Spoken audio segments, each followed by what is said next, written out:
Visual wonder, visual treat వంటి పదాలకు perfect ఎగ్జాంపుల్గా నిలిచిన గౌతమిపుత్ర శాతకర్ణి ట్రైలర్ యూట్యూబ్లో పాత రికార్డ్స్ అన్నింటికీ పాత్ర వేసి కొత్త రికార్డ్స్ని క్రియేట్ చేస్తుంది. కేవలం 4 గంటల 50 నిమిషాల్లో మిలియన్ మార్కును దాటేసింది. కేవలం క్లిక్స్లోనే కాదు, లైక్స్లో కూడా కొత్త రికార్డును తన పేర రాసుకుంది ఈ ట్రైలర్.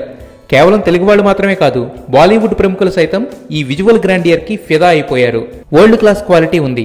ఇక చారిత్రకాలన్నా పౌరాణికాలన్నా చెలరేగిపోయే బాలయ్య గొంతులో గాంభీర్యం, ఆ డైలాగ్స్లో పొదును కట్టిపడేస్తున్నాయి. ట్రైలర్ చూసిన వాళ్లంతా దేశం మీసం తిప్పుదామంటూ సోషల్ మీడియాని హోరెత్తిస్తున్నారు. టీజర్తోనే సంచలనాలు స్టార్ట్ చేసిన గౌతమిపుత్ర శాతకర్ణి టీం ట్రైలర్కి వచ్చిన రెస్పాన్స్తో ఫుల్ ఖుషీగా ఉంది. అయితే కేవలం 79 రోజుల స్వల్ప వ్యవధిలో ఇలాంటి వండర్ని తీర్చిదిద్దిన క్రిష్ని స్పెషల్గా అభినందిస్తున్నారు. థియేటర్స్లో కూడా గౌతమిపుత్ర శాతకర్ణి జయం ఖాయమైపోయినట్టే.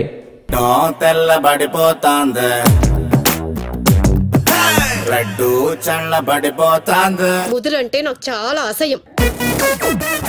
చూడు గుండ్రంగా అలా ఉందో, ఒక వంపు లేదు సొంపు లేదు. నువ్వేమన్నా పెద్ద మహేష్ బాబు అనుకుంటున్నావా? తిడతారేంటండి? నొత్తినాయలా